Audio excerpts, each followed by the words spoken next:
Hey everyone, more Bitcoin crypto talk. you know, um,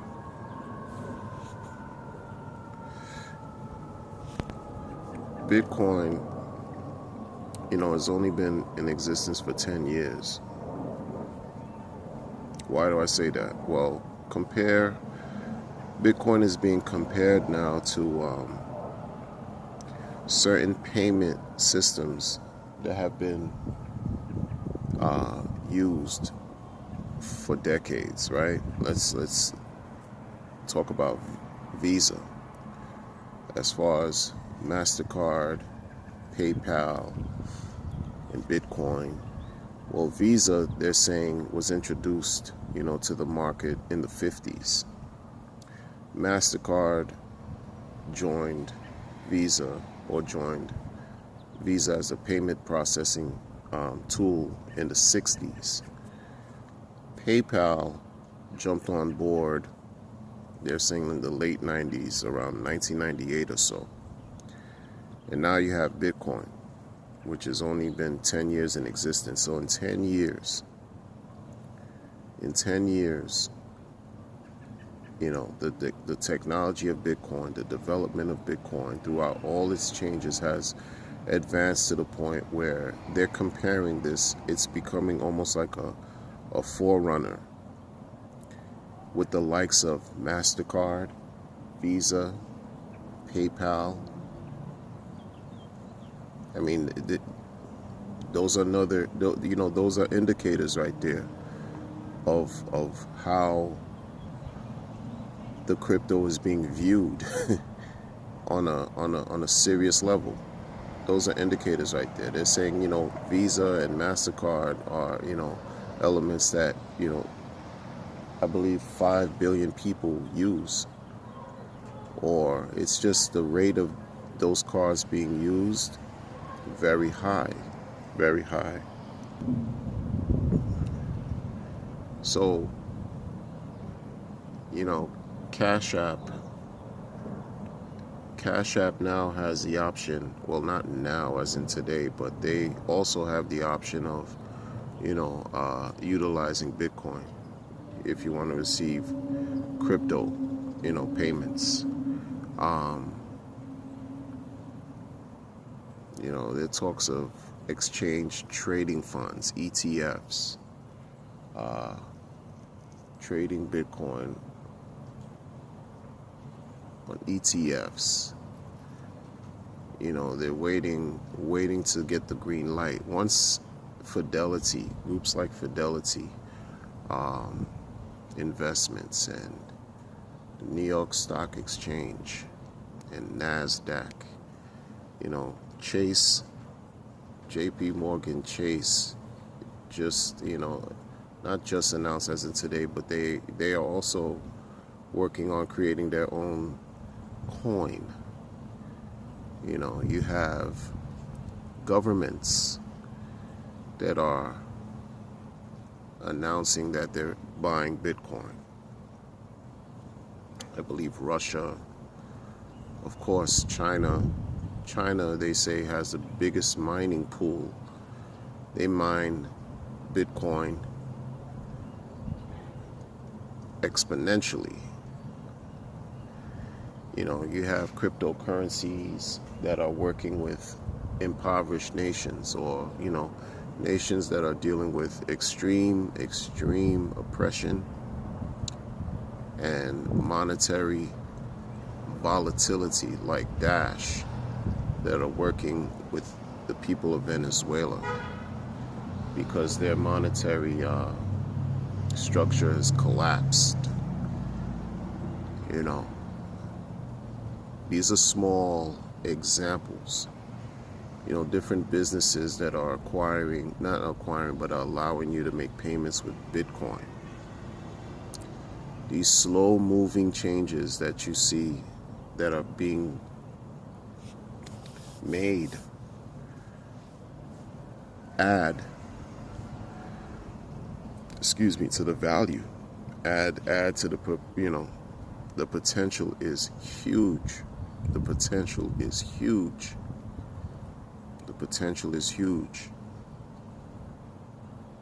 I'm not giving financial advice. I'm simply not giving financial advice because I'm not a financial advisor. But this, you can't help but to see the writing on the wall.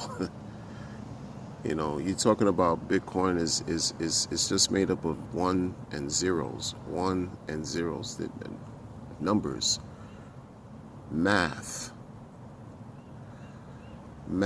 They say it's the hardest form of currency that was ever created. It's deflationary. It's deflationary in nature, they say, because of its limited number. You know, you can't imagine 15 years ago, an average person like myself and many, you know, I'm no different than anyone out here. We didn't even imagine having smartphones, you know, much less digital assets, digital currency. You know, the top 10 cryptos, you have Ethereum. After Bitcoin, you have Ethereum, XRP, Ripple, Litecoin, Bitcoin Cash, which was a fork of Bitcoin.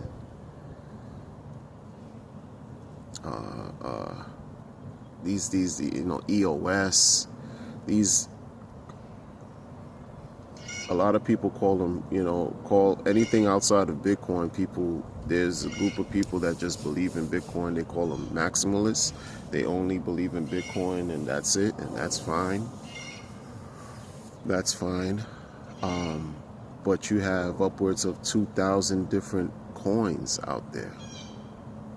Some will last, some will fade away. But this is just, and it's in its entirety, the market now, according to some of these websites that capture the amount of coins that they are, and their value and the volume, etc. It's only the market, the entire cryptocurrency market, it's only worth today 180 billion versus the traditional financial structures that are up trillions, multi-trillion, and all of these changes are being made in a 10-year period. Bitcoin is making its mark. It's making its mark. It's truly making its mark, people. Sometimes you know, I think back when the internet started, and people took it as a joke, including myself. I didn't understand it. I was a young person. I didn't understand it. I thought that it wouldn't last. And here we are today. We can't live without the internet. The impact the internet has made is global. We can't live without the internet right now. At least if you're living in, you know, this structure. I'm speaking to you through a smartphone. And now we have the advent of cryptocurrency.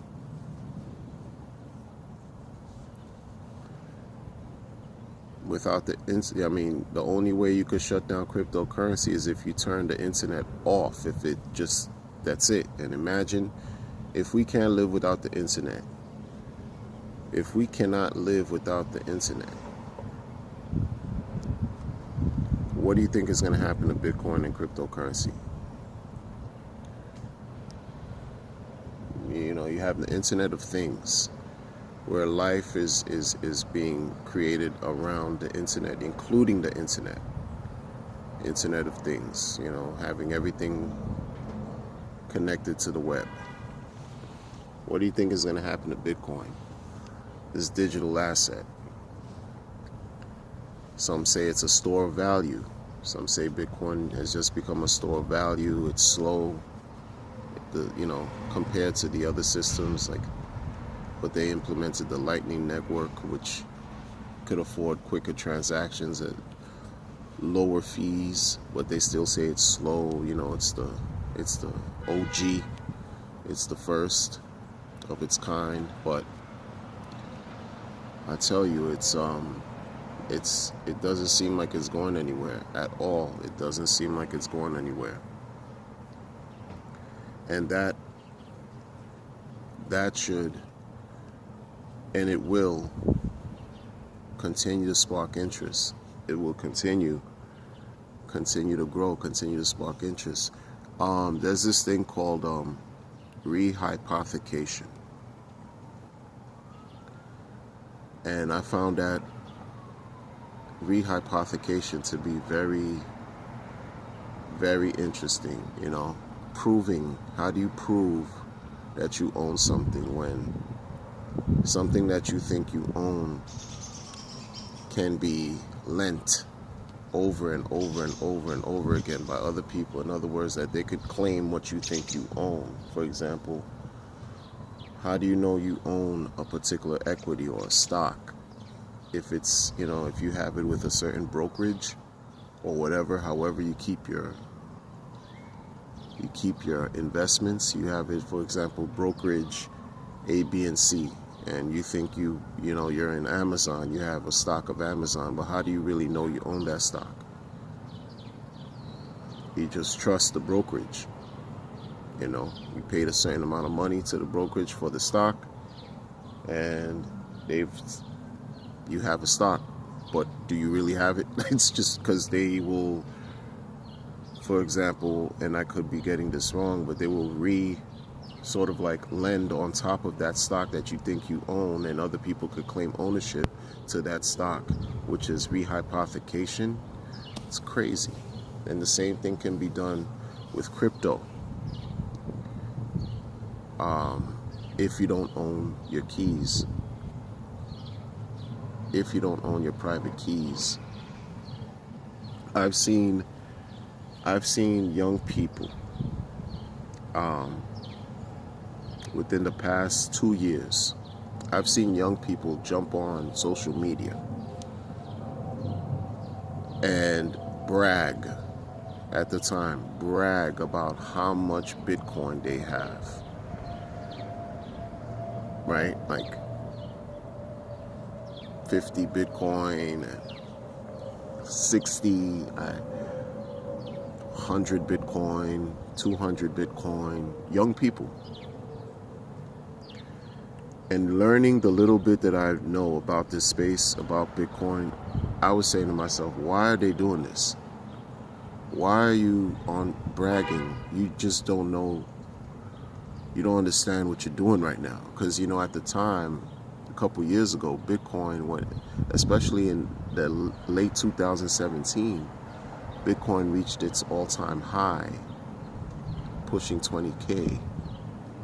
And these individuals were talking about, I have this much in my wallet and on social media. And then they got hacked.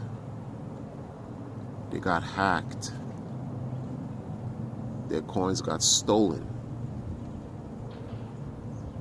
I shook my head even before that point. Just for putting your business out there, you become a target. Especially when people can see what this is about. They see it. You see it. Everyone doesn't see what you're going to see all the time. But when you see, like, you see the vision and you see the potential, why are you going to brag about what you have? You already put a bullseye on your back. And they lost 50 Bitcoin. They lost 100 Bitcoin. It boggled my mind, because now, as time goes on, and once mass adoption hits, it takes place, they're going to look back, just like the infamous story of the person who bought 2 slices of pizza with 10,000 Bitcoin.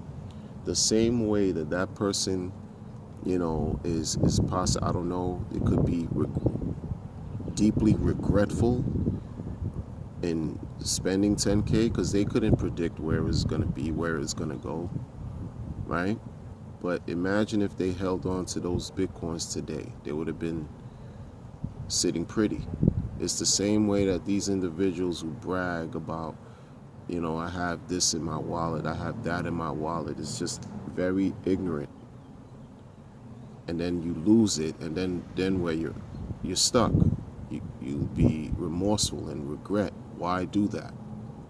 Why do that when just by way of it's a lack of understanding, you know? And I guess it's kind of me being critical. I don't mean to be critical, but I'm just saying, when you know this is so precious in a way, this thing could all be a joke, right? It could all be a big joke. But this is a precious joke. Like, so cherish, you know, like, protect what you have. Why do you think private keys and wallets and cold storage and things like that exist? You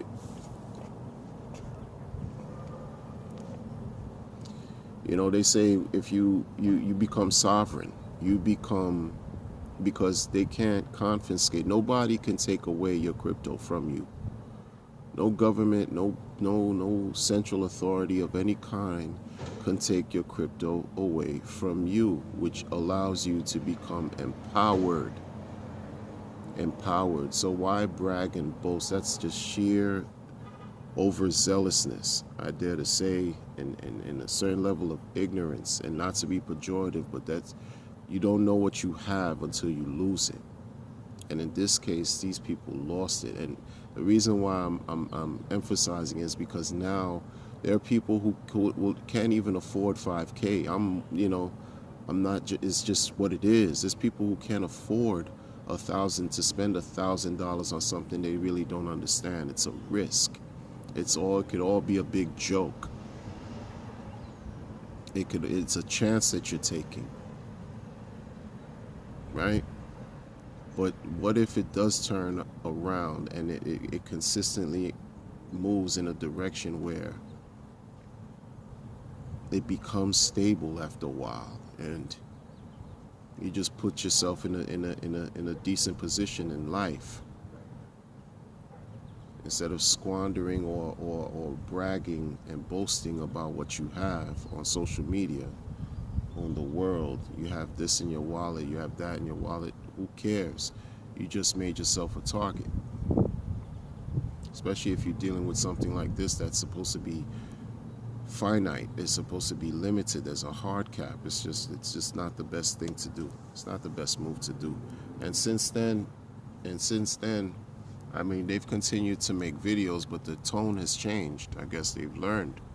But I'm saying that to share for any young person, because it's the young people that are listening to this. My generation and older, you know, we're like old dinosaurs. It takes a lot for us to really understand change and accept change. But you have the millennials and the young and the youth who are understanding what cryptocurrency is and where it can go.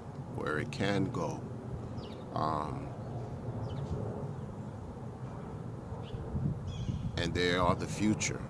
So I'm just sharing information. While you acquire your information and your knowledge, please be careful in what you put out there, as far as what you personally own, and you're bragging about it, because it's not good. It's not good energy. It's not good energy. It's not. Whatever you put out is what you get back, right? You put out good energy, you get it back. You put out bad energy, you get that same energy back. So these are special times that we're in right now. Again, leave a comment. I go take care of a couple of things, but leave a comment, subscribe to the channel, share the video, like or dislike. Take care of yourselves and be well.